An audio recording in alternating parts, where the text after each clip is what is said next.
And you can't hold me to just being a nice little Mexican that only plays mariachi music. I mean, there's a lot of beauty in that, but it's not for me. There's a question that comes up again and again whenever people talk to Carlos Santana about his guitar playing. Where did that sound come from? How did a kid from Outland de Navarro in Mexico end up creating one of the most recognizable guitar tones in the history of rock music? And every time the question comes up, Santana gives an answer that surprises people because he doesn't talk about technique or theory or practice routines. He talks about people, specific guitarists who taught him, without ever sitting in a room with him most of the time. What it actually means to play from the heart instead of just playing well. Santana has never been shy about naming these influences. Over the decades, in interview after interview, he keeps coming back to the same small group of players, almost like a private list he carries around with him everywhere he goes. What's interesting is that this list doesn't look like what you'd expect from a rock guitarist. There's no neat little box of rock influences. Instead, you get blues players, a jazz guitarist, a country picker, a flamenco musician, and the one name everybody assumes will be there, sitting right alongside players that most casual fans have never even heard of. That mix tells you something important about how Santana actually listens to music, and it's worth slowing down and looking at each piece of it. Start with the blues, because that's really the soil that everything else grew out of for Santana. When most people think about Chicago blues, two names jump out immediately: Muddy Waters and Howlin' Wolf. They're the giants, the names that get stamped onto the whole genre. But if you actually sit down with musicians who grew up inside that tradition, a different name tends to come up, a name that doesn't get nearly enough credit from the wider public: Otis Rush. Rush played left-handed, which already made his sound different, because he literally strung his guitar upside down rather than learning to play a normal right-handed instrument backwards. That physical difference changed the way he bent strings, the way the notes rang out, the whole feel of his playing. But the upside-down guitar is really just a detail. What actually mattered to Santana was the rawness underneath it. Rush didn't play the blues like he was demonstrating a skill. He played like a man confessing something he couldn't keep inside any longer. Every bent note sounded like it cost him something. That idea that a guitar solo should feel like a confession rather than a performance became one of the bedrock principles Santana built his whole career on. You don't play guitar to show people what you can do. You play guitar to show people what you feel, and you trust that if you feel it strongly enough, they'll feel it too. If Otis Rush represents the foundation, B.B. King represents the discipline built on top of that foundation. Santana has a nickname for King that says everything you need to know about how much respect he has for the man. He calls him the chairman of the board. Not just a great blues guitarist, the guy who sat at the head of the entire table for 50 straight years, never losing his grip on what made his playing special. And what made B.B. King's playing special wasn't speed, and it wasn't complexity. It was restraint. King could make a single note hang in the air with so much feeling in it that it landed harder than 100 notes played by a lesser player. Santana absorbed that lesson early, and it stayed with him for his whole life. Less can be more, as long as the less is loaded with real emotion. When you listen to a Santana guitar solo, especially the slow, aching ones, you're hearing B.B. King's lesson playing out in real time, decades later, filtered through a completely different cultural background, but carrying the exact same message. A note only matters if you mean it. Now, here's where it gets interesting, because the third blues-adjacent name that belongs in this conversation isn't really a blues player at all, and that's exactly the point. Chet Atkins was a country guitarist from Tennessee, a fingerpicker known for clean, precise, melodic playing that has almost nothing in common, on the surface, with Chicago blues or psychedelic rock. And yet, Santana has talked about Atkins with the same kind of reverence he gives to the blues giants. Why? Because Santana doesn't actually organize music by genre in his head.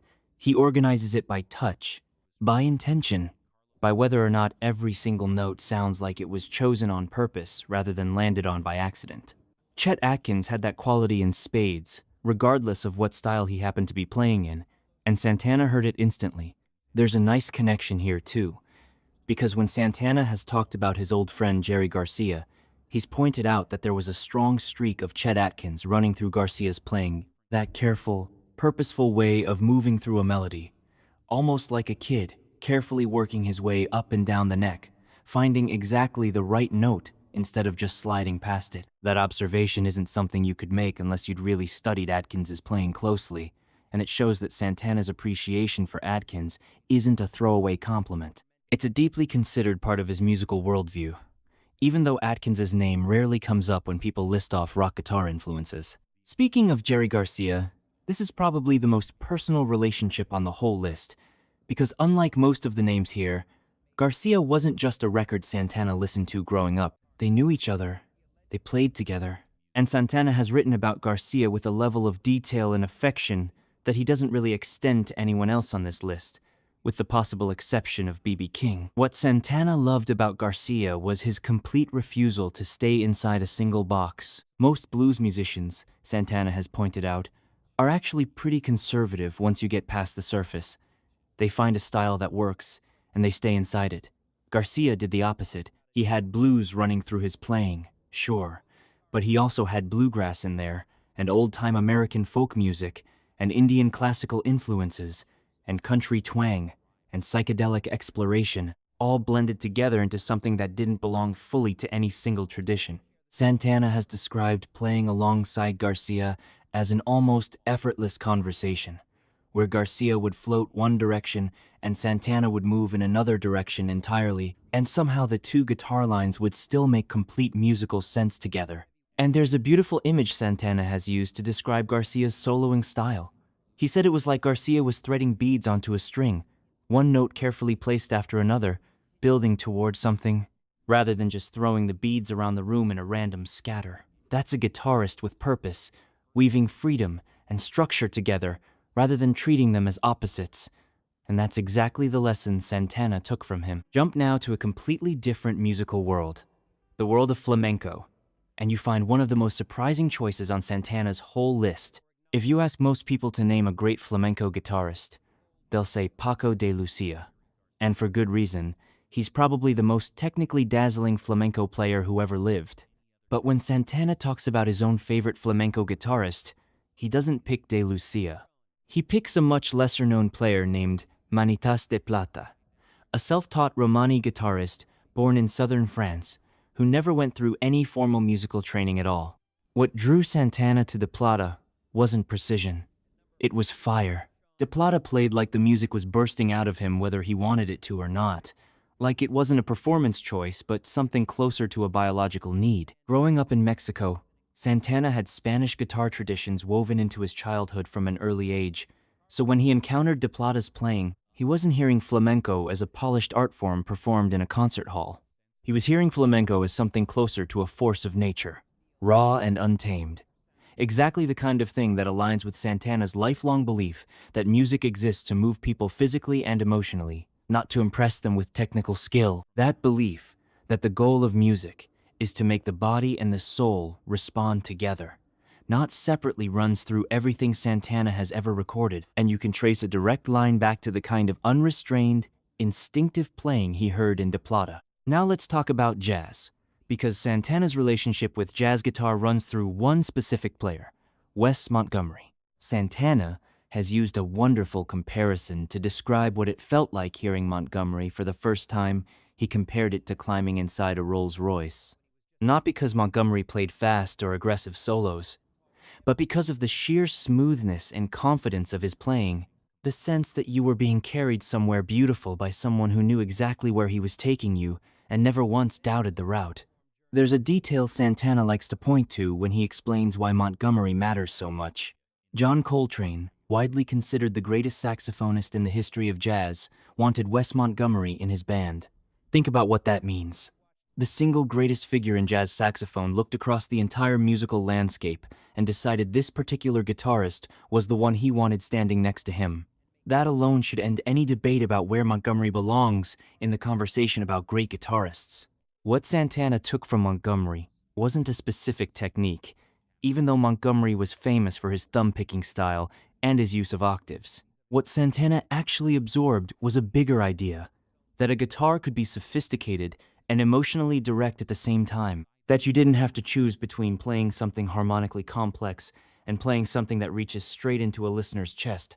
Montgomery proved those two things could live in the same note, and Santana has spent his whole career trying to prove the exact same thing. And then, finally, there's Jimi Hendrix, the name everybody expects to find at the top of this list, and for good reason. Santana was there at Woodstock, young, barely known at the time, standing backstage and watching Hendrix completely reinvent what an electric guitar was capable of doing. That moment didn't just impress Santana.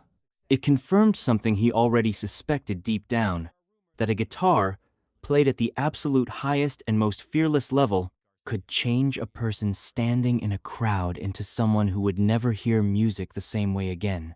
Santana has talked about Hendrix again and again across decades of interviews, often placing him alongside B.B. King and the jazz trumpeter Miles Davis as the standard he measures his own playing against every single time he steps onto a stage. What Hendrix did in Santana's eyes was turn the electric guitar into a complete world rather than a single tool, not just a lead instrument for solos, not just a rhythm instrument for backing up a song, but something that contained rhythm, melody, texture, noise, beauty, and chaos all happening at once, controlled by someone who seemed to be operating outside the normal rules everyone else followed. The feedback wasn't a mistake to be avoided.